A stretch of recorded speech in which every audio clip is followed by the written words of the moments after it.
Welcome to a Sunday night. My name is Grant, and with me tonight I have Carla Stephenson, and we'll be trying to tackle a question which I think a lot of people have probably asked or maybe heard people ask, and it's something that I think people are quite emotional about as well, and rightly so. So the question is, how can I like the church if it has been guilty of so much evil in history? Take us through that. How do we process that? Yeah, it's a huge question, but we first need to start with, yes, the church is guilty of evil in history, and our first approach needs to be mourning. We need to be mournful over what we've done wrong.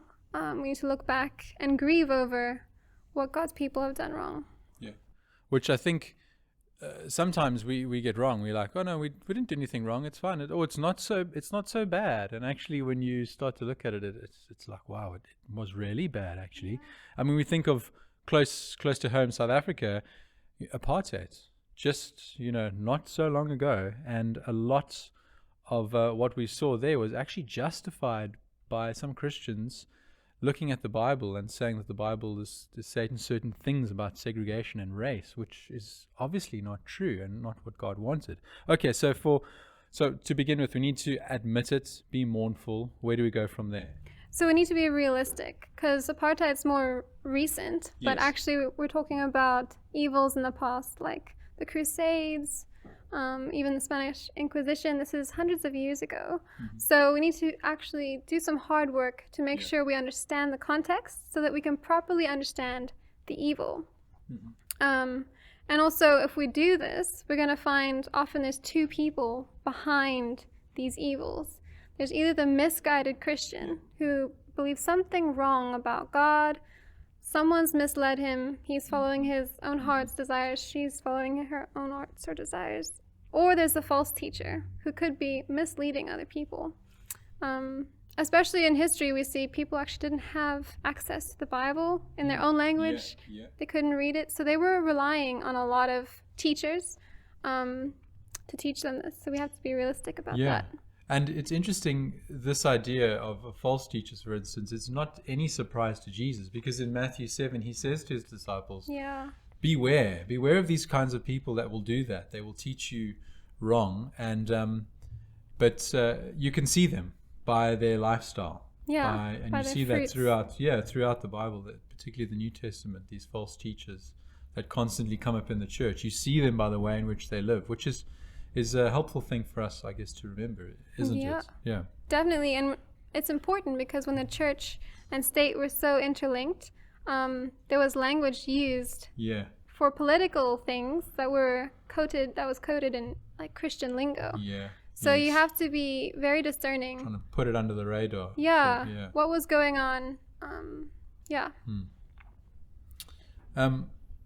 Okay, so be mournful, admit it.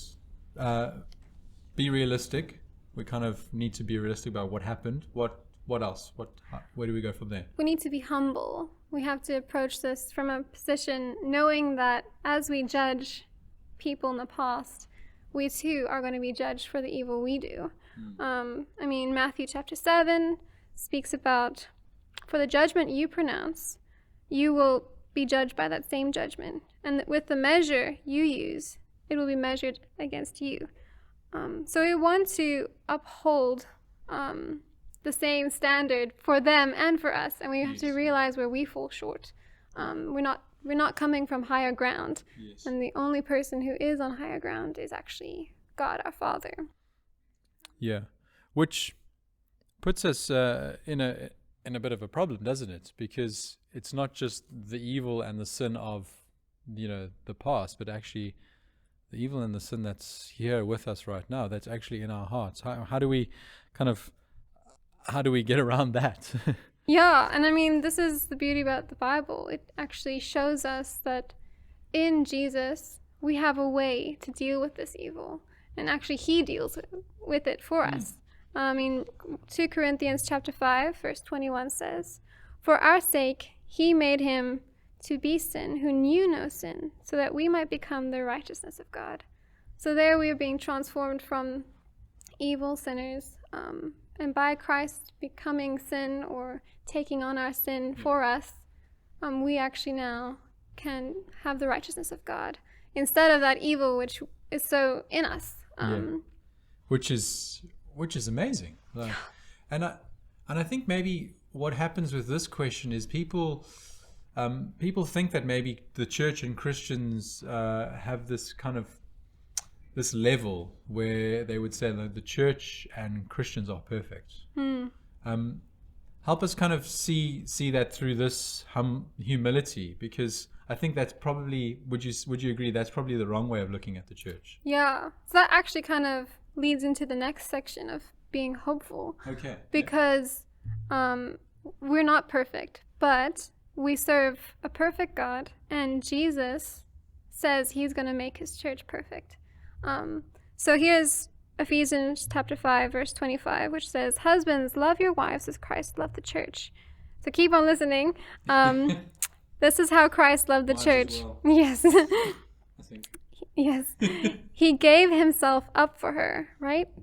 That he might sanctify her, cleansing her by washing of water and with the word, so that he might present the church to himself in splendor, without spot or wrinkle or any such thing, that she might be holy and without blemish. So there's Jesus' plan for us. We don't live up to that standard right now, and so we do need to be humble.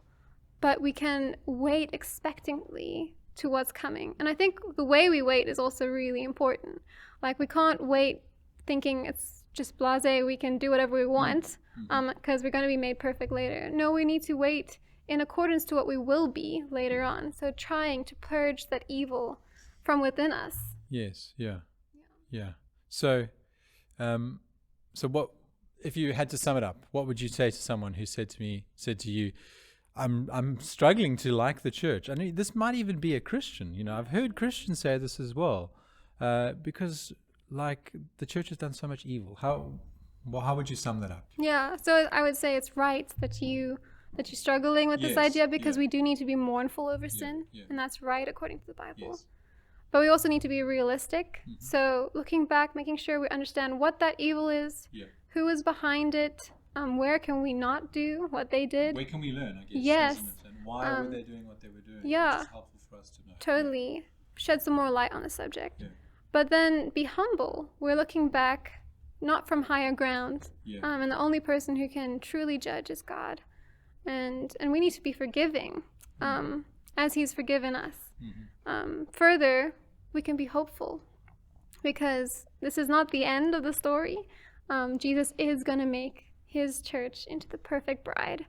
And we can look forward to that with joy. Great, thank you so much. It does remind me to really rely on God, that he keeps his church as well, because we're so reliant on him and his Holy Spirit, aren't we, to keep us away from false teaching, to keep us away from these evils that we've seen, so that we might be his salt in his life. Thank you so much, Carla, and thanks for watching, and we will see you next week. Bye-bye.